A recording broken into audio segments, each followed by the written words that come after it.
नमस्कार, मैं अजय अवारा, आवारा की बातें चैनल के इस नए एपिसोड पर आपका स्वागत करता हूं। हाजिर हूं एक नए विषय को लेकर आपके सामने अपने विचार रखने, और साथ में मुझे इंतज़ार रहेगा आपके विचारों का, आपकी प्रतिक्रिया का। ये आवश्यक नहीं कि जो मैं सोचूं वही सही हो सकता है मेरे सोचने में त्रुटियां रही हों। आपके विचार, आपके कमेंट मुझे उसे सुधारने में मदद करते हैं।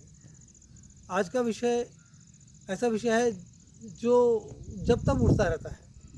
हम आज बात करेंगे धर्मांतरण पर। धर्मांतरण का विषय कोई नया विषय तो नहीं है, बहुत दिनों से चला आ रहा है, कई वर्षों से चला आ रहा है। आज थोड़ी ज़्यादा बात होने लगी है। अब ये जागरूकता के कारण है या कहते हैं राजनीतिक नेतृत्व के कारण है, या जो भी कारण रहा हो, हम आज धर्मांतरण पर बात करेंगे। धर्मांतरण की जब हम बात करते हैं तो मुख्य रूप से एक ही धर्म इसके परिधि में आता है, सनातन हिंदू धर्म। क्योंकि अगर देखा जाए तो मुस्लिम में, इस्लाम में बहुत कम लोग, मतलब आप ये बोल सकते हैं कि कोई बहुत ही कम प्रतिशत धर्मांतरण करते हैं। क्रिश्चियनिटी से भी बहुत ही कम लोग धर्मांतरण करते हैं। ज़्यादातर धर्मांतरण हिंदू या सनातन से दूसरे धर्म में होता है।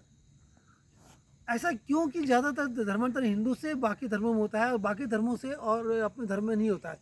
सिख क्रिश्चियनिटी से इस्लाम में नहीं होता, इस्लाम से क्रिश्चियनिटी में नहीं होता, इस्लाम से हिंदू में नहीं होता, क्रिश्चियनिटी से हिंदू में नहीं होता। लेकिन हिंदुओं से क्रिश्चियन और हिंदुओं से इस्लाम, इसमें बहुत कन्वर्शन होता है। अब ये सही है गलत है इस पर तो मैं नहीं बोलूँगा। हमारा संविधान सबको एक स्वतंत्रता देता है कि अपनी मर्जी से आप अब किसी भी धर्म का पालन कर सकते हैं, आपको आज़ादी है। तो कोई भी किसी भी धर्म का पालन करे, मैं सही गलत के हिसाब से तो नहीं जाता। लेकिन कारणों पर हम बात करेंगे कि आखिर धर्मांतरण एक मुद्दा क्यों बन गया है। थोड़ा हमें इतिहास में जाना पड़ेगा इसमें। जब हम सनातन की बात करते हैं, हिंदू धर्म की बात करते हैं, तो हिंदू धर्म का इतिहास रहा है कि हिंदू धर्म पर हमले होते रहे हैं। बहुत पुराने ज़माने में अरब देशों से कहते आक्रमणकारी आते रहे और हम पर हमले करते रहे। सोमनाथ का उदाहरण आपके सामने है, बहुत से मंदिर तोड़े गए, ऐसे बहुत से उदाहरण सामने हैं। आते, हमला करते और चले जाते। बाद में मुगलों ने यहाँ शासन किया, तब बहुत धर्मांतरण हुआ।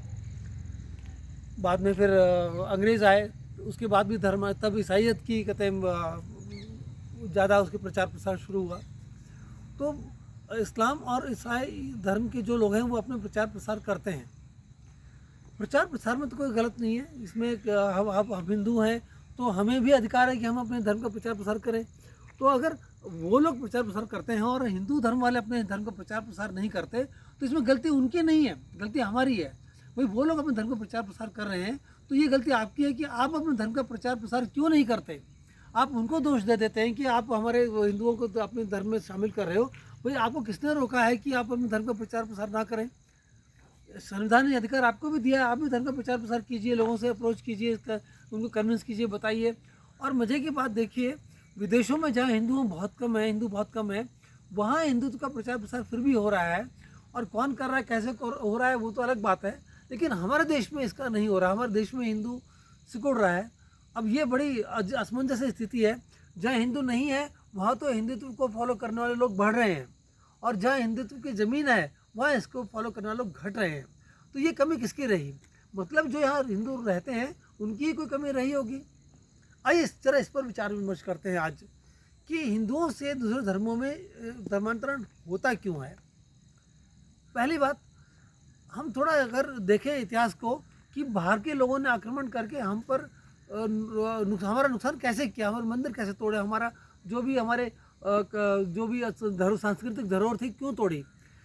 अगर हम हर कोई जानता है कि हमारी आपस की फूट ही इसका कारण थी, क्योंकि हम एक नहीं थे, क्योंकि हम बटे हुए थे, क्योंकि हमारे अंदर एकता नहीं थी, इसीलिए बाहर का आदमी आके हम पर आक्रमण करके हमारे सांस्कृतिक धरोहरों को नुकसान पहुंचाकर चला गया। वो जो कमी उस समय थी, अब ये हमारा दुर्भाग्य कहिए कि वो कमी आज भी बनी हुई है। आज भी हिंदू एकत्रित नहीं है, इकट्ठा नहीं है, उसे अपने धर्म में गर्व है ही नहीं। ये नहीं कि सिर्फ हिंदुओं में ही कहते हैं जाति और वर्ग के आधार पर भेद है, इस्लाम में भी जाति और वर्ग के आधार पर भेद है। और अगर मैं गलत नहीं कह रहा हूँ, इस्लाम में हिंदुओं से ज़्यादा वर्गीकरण है, लेकिन वो कभी इसकी बात नहीं करते हैं। ईसाइयत में देखा जाए तो ईसाइयत में भी वर्गीकरण है, वहाँ भी ब्रदर्स, कैथलिक, रोमन तरह के क्रिश्चियंस हैं। उसके अलावा अंदरूनी उनके वर्गीकरण बहुत है, लेकिन उसके बारे में बात नहीं होती। लेकिन हम हिंदू अपने बारे में बात करते हैं। हम हिंदू की तरफ बात ही नहीं करते हैं, हम बात करते हैं ब्राह्मण, क्षत्रिय, शूद्र, वैसे जो भी आप कहें।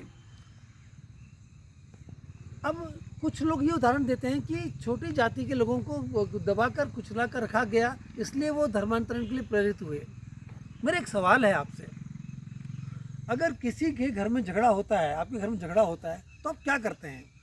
अपने झगड़े को सुलझाते हैं या किसी और के घर में जाकर बैठ जाते हैं?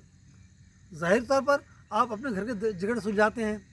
तो अगर हिंदुत्व में, सनातन में अगर कोई भेदभाव रह गया, कोई कमी अगर आपको मालूम होती है, उनके धर्म की कमी आपको मालूम नहीं क्योंकि आप उस धर्म में नहीं है, लेकिन अपने धर्म की कमी आपको पता है, अगर कमी आपको लगती है तो क्या हम दूसरे धर्म में जाकर बैठ जाएं, उसको सुलझाने की कोशिश ना करें? इसका एक और उदाहरण मैं दे सकता हूँ आपको। हमारा समाज, ये समझ लीजिए कि हमारे घर में गंदगी फैल जाए, इसका जैसे एग्जाम्पल लगा लीजिए, हमारे सनातन में कुछ कुरीतियाँ आ गई, जो हमें घर में कूड़ा कचरा फैल जाए, कुरीतियों कूड़ा कचरा समझ लीजिए, तो हम क्या करेंगे? हम दूसरे के साफ घर में जाके बैठ जाएंगे, अपना घर साफ करेंगे? जाहिर तौर पर आप ये कहेंगे कि हम अपना घर साफ करेंगे। तो अगर हमारे समाज में, हमारे धर्म में अगर कोई कुरीति है, कोई परेशानी है, तो हम उसका निवारण क्यों नहीं करते? हम उसके निवारण के लिए नहीं लड़ते? आप कहेंगे जो दलित वर्ग था वो कैसे लड़ता? वो तो कमज़ोर था। अगर दलित वर्ग कमज़ोर था तो फिर आंदोलन कैसे हुआ? फिर आज़ादी आंदोलन में तो धर्म के आधार पर, जाति के आधार पर आंदोलन नहीं हुआ था। ऐसा कोई नहीं कह सकता कि आज़ादी आंदोलन में सिर्फ ब्राह्मणों ने साथ दिया, या कहते हैं दलितों ने साथ नहीं दिया, या दलितों ने ही किया या उसने नहीं किया। जब आज़ादी की लड़ाई हमने मिलकर लड़ी, मुगलों से लड़ाई हमने मिलकर लड़ी, तो फिर ये धर्मांतरण के लिए ये बहाना क्यों कि हमें दबा कर रखा गया, कुछ लोग को रखा गया, इसलिए हम करें वो करें? देखिए, आप घर में देखिए, बच्चा होता छोटा, छोटे बच्चे का कोई किसी पर बस तो चलता नहीं, वो किसी को मार सकता नहीं, किसी को हुक्म चला नहीं सकता नहीं, लेकिन वो जिद पे बैठ जाता है कि मेरे को ये काम करवाना है, और वो आपको झुका के रखता है। आप बड़े होते हुए भी झुक जाते हैं। तो इसीलिए अगर ये कोई उदाहरण नहीं हुआ कि हमें दबा कर रखा गया, अगर आप जिद पर आ जाते हैं कि हमें सामाजिक समरसता चाहिए, सामाजिक एकता चाहिए, बराबरी चाहिए, तो क्यों नहीं हो सकता था? आपने विरोध नहीं किया, आपने उसका अधिकार क्लेम नहीं किया, आपने समाज को बदलने की कोशिश नहीं की, आपने आसान रास्ता चुन लिया, दूसरे धर्म में चले गए। अब जो लोग धर्मांतरित हो चुके हैं, मैं उनसे पूछता हूँ, जिस धर्म में वो गए क्या उसमें वर्गीकरण नहीं है? मैं दावे से कह सकता हूँ कि हर धर्म में वर्गीकरण है। अगर आप बात ना करें तो वो बात अलग है, लेकिन ये बात ढकी छुपी नहीं है कि हर धर्म में, हर चीज़ में वर्गीकरण है, ऊंच नीच है। लेकिन हमारी ऊंच नीच है और उस धर्म की ऊंच नीच नहीं है। ये दोगलापन मेरी समझ से बाहर है। यहाँ गलती मैं उनकी नहीं मान रहा हूँ जो धर्मांतरण करवा रहे हैं। जो धर्मांतरण करवा रहे हैं वो तो, उनको तो अधिकार है प्रचार प्रसार करने का। जैसा मैंने कहा, अगर आप अपना प्रचार प्रसार नहीं करते तो ये गलती आपकी है। और अगर आप अपने धर्म को नहीं पहचानते, अपने धर्म की कुरीतियों को दूर करने की कोशिश नहीं करते, अपने धर्म के भेदभाव खत्म करने की कोशिश आप नहीं करते, तो ये गलती आपकी है। आप अपने घर के झगड़े को बाहर ले जा रहे हैं। तो हम जब ये आरोप लगाते हैं कि दूसरी विदेशी लोग हमारे लोगों को धर्मांतरण करा रहे हैं, उन पर आरोप लगाते हैं, उनसे शिकायत करते हैं, तो किस मुंह से, किस आधार पर हम शिकायत करते हैं, जब हम खुद अपने आप में ही सक्षम नहीं हैं? हम अपनी कमी, अपनी समझ की कमी, अपने संस्कारों की कमी, अपने सोच की कमी, अपने समाज की कमी के लिए हम क्या दूसरे को दोषी ठहराएंगे? ये बात गलत है। ये हमारी अपनी भेदभाव वाली नीति है, हमारे अपने बटे होने की नीति है, हमारी अपनी एकता की कमी की नीति है, जो हम ये चीज़ हमारे समाज, हमारे धर्म का वर्गीकरण देख रहे हैं। अब रही बात कि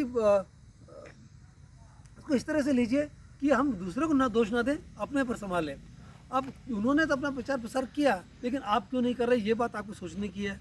अब मैं आपके सामने ये सवाल रख रहा हूँ कि क्या ये सही है कि हाँ, और कि जो दूसरे धर्म वाले प्रचार कर रहे हैं, हम उनका विरोध करने के बजाय अपने आप को ना संभालें? अगर हम उनका विरोध करें, विरोध किस आधार पर कर रहे हैं? अपने आप को संभालना है ना। आपके सामने मेरा सवाल ये है कि क्या हमारा कर्तव्य नहीं बनता कि हमारी जो कुरीति हैं, जो हमारे समाज की कमी है, जो हमारे धर्म की कमी है, उनका निवारण करें? हम उसका निवारण करने की कोशिश क्यों नहीं करते? हम क्यों दूसरे धर्म की तरफ आकर्षित हो जाते हैं? अगर हम आकर्षित हो जाते हैं तो कमज़ोरी हमारी है, उनकी नहीं है। वो तो अपने धर्म का प्रचार करेंगे। और जो धर्म का प्रचार कर रहे हैं उनसे भी पूछना चाहता हूँ मैं कि क्या आप सिर्फ इस बात पर लोगों को कन्विंस कर रहे हैं कि आपकी पूजा पद्धति अच्छी है? देखिए, चाहे आप सनातनी हो, चाहे ईसाई हो, चाहे आप इस्लाम के मानने वाले हों, पूजा पद्धति तो मन का भाव है। अब आप झुक कर करें, घुटनों पर बैठ कर करें या हाथ जोड़ कर करें, तीनों स्थिति में आपके मन का भाव ही तो है। आप किस किस मुद्रा में करते हैं वो इम्पोर्टेंट नहीं है। तो सिर्फ अगर कोई ये आप ये कहें कि ये पद्धति अच्छी है, इसको मैं सही नहीं मानता। जो धर्मांतरण करवा रहे हैं उनसे मेरा सवाल है कि क्या सिर्फ पूजा पद्धति के आधार पर क्या आप किसी को गलत सही साबित कर सकते हैं? और ये सवाल उन हिंदुओं से है जो दूसरे धर्म के बारे में सोचते हैं कि आप अपने पूजा पद्धति को, अपने संस्कृति को कम तर आकर दूसरी तरफ आकर्षित हो जाएं, फिर उसके अंदर जो कमी है उस कमियों को आप उजागर ना करें। ये तो बड़ा अजीब सा घालमेल हो गया कि एक बार आगे चले गए तो आप किस कारण से आप उस कमियां को उजागर नहीं कर सकते, बता नहीं सकते। तो ये बात मेरी समझ से बाहर है। यही सवाल मैं आपके लिए छोड़ के जा रहा हूँ कि आप भी इसका विश्लेषण कीजिए, सोचिए कि ये कमी सिर्फ हम हिंदुओं की है या जो धर्मांतरण करवाने उनकी है। क्या पूरी तरह से हम उनको जिम्मेदार ठहरा सकते हैं कि सिर्फ वही जिम्मेदार हैं? क्या हमारी जिम्मेदारी नहीं है जो धर्म बदल रहे हैं? क्या हमारी कमी नहीं है जो हम अपनी कमियों को दूर नहीं कर रहे हैं? आपका क्या कहना है? क्या सिर्फ ये हमारी कमी है या उनकी कमी है?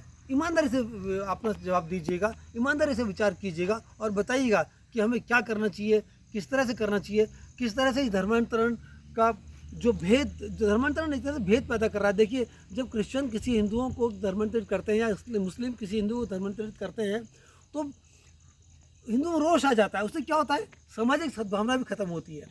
एक बहला फुसला कर और एक समझ कर, जो समझ कर धर्म बदलता है उसमें सद्भाव खत्म नहीं होता। लेकिन जब मिसलीड किया जाता है तब सद्भाव खत्म होता है। मिसलीड तो हम ही होते हैं। आपका क्या कहना है? हम मिसलीड हो रहे हैं क्या? क्या हम दिशा भटक रहे हैं क्या, या कोई हमें दिशा भटका रहा है?